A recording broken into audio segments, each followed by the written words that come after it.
Com a aprovação do imunizante contra a Covid-19 para crianças entre 5 e 11 anos, alguns pais voltam a questionar se eles realmente são obrigados a vacinar os filhos.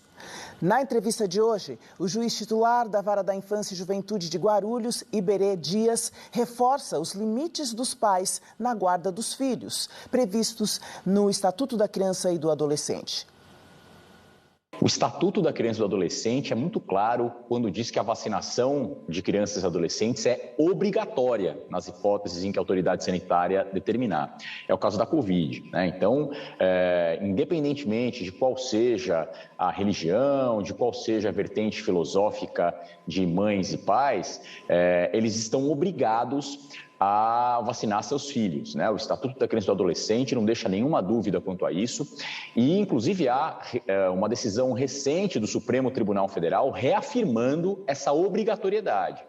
Então, os pais não podem, por exemplo, dizer mas a minha religião não permite a vacinação, ou o meu entendimento filosófico não permite a vacinação, eu sou vegano ou vegana e por isso não vacino meus filhos. O Supremo Tribunal Federal, recentemente, expediu uma decisão reafirmando que o Estatuto da Criança e do Adolescente não dá margem a essas escusas para vacinação. Então, pais e mães estão obrigados a vacinar seus filhos. E quais são, então, as implicações para aqueles que prossigam com essa decisão, de não vacinar os filhos? O que pode acontecer com esse pai e essa mãe? De início, eles podem ser multados, eles podem sofrer multa de 3 a 20 salários mínimos. Se insistirem em não vacinar os filhos, essa multa pode ser dobrada e, no limite, claro, em casos bem extremos, eles podem até, eventualmente, perder a guarda dos filhos. Claro que numa situação extremada, né? Mas é uma possibilidade. E se eu tenho conhecimento de uma criança que não é da minha família, que não é o meu filho, a minha filha, que não tomou a vacina por conta da decisão dos pais, eu posso denunciar essa família? Sem dúvida, deve denunciar, né? Deve levar esse fato ao conhecimento do Conselho Tutelar da região ou ao Ministério Público que atue naquela região. É essencial que as pessoas estejam atentas a isso, porque a gente precisa vacinar crianças e adolescentes. Isso faz parte do direito à vida de crianças e adolescentes, do direito à saúde de crianças e adolescentes.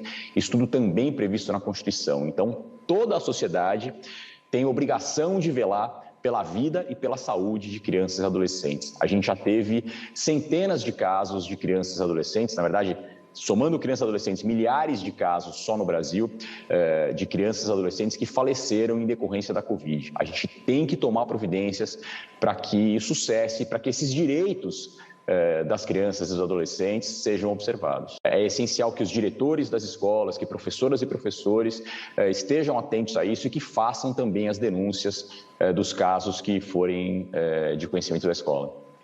Pais que se intitulam antivacina, que fazem parte de grupos antivacinas, eles podem ser denunciados? Olha, a vertente filosófica, a pessoa se definir como antivacina e um adulto eventualmente não querer se vacinar, nas hipóteses em que a vacina já está estudada, analisada e recomendada pelas autoridades sanitárias, é uma questão egoísta, é uma questão de pouca preocupação com a sociedade, mas não existe aí, nesse caso, obrigatoriedade da vacinação. A coisa muda de figura quando a gente trata de crianças e adolescentes. Para crianças e adolescentes, incide o Estatuto da Criança e do Adolescente e a regra é muito clara com relação a isso. Não existe mais debate a respeito da obrigatoriedade de vacinação. Então, de novo, ainda que pais e mães se definam como antivacina, que aleguem alguma escusa religiosa, filosófica, moral, o que quer que seja, ainda que para eles essa escusa valha para que eles eventualmente, para que adultos eventualmente se recusem a se vacinar, com relação a crianças e adolescentes, a vacinação é obrigatória. Então, de novo, é essencial que a sociedade como um todo vele para que esse direito de crianças e adolescentes seja observado. E esse comportamento equivocado e violento, contra as crianças vem do pensamento de que os pais são donos dos filhos, no sentido de tê-los como uma propriedade. Isso é um absurdo jurídico sob todos os aspectos, né? Crianças, adolescentes, filhos e filhas não são propriedade de pai e mãe. Pai e mãe têm o poder familiar sobre as crianças, né? Portanto, devem velar pela educação, pelos cuidados, pela saúde. Claro que podem, por exemplo, transmitir valores culturais, transmitir valores religiosos. Isso a lei permite, a lei prevê expressamente. Então, pais e mães podem, por exemplo, definir em que vertente pedagógica querem inserir seus filhos e suas filhas, qual religião, se é que vão transmitir alguma religião, qual vertente religiosa querem que seus filhos comecem a professar, isso tudo a lei permite. Mas esses poderes não são ilimitados, eles encontram limites muito claros na lei.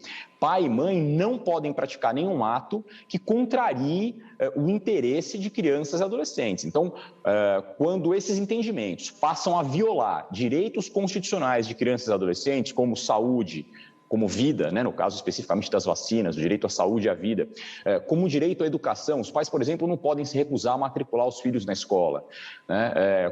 Quando esse entendimento de pais e mães começa a violar direitos de crianças e adolescentes, aí a lei coloca uma barreira muito clara e as forças de proteção de crianças e adolescentes passam a agir para evitar que as crianças e adolescentes sejam prejudicados. Então, essa visão de que o filho ou a filha é meu, eu faço o que eu bem entender, não tem respaldo jurídico, não é assim que funciona.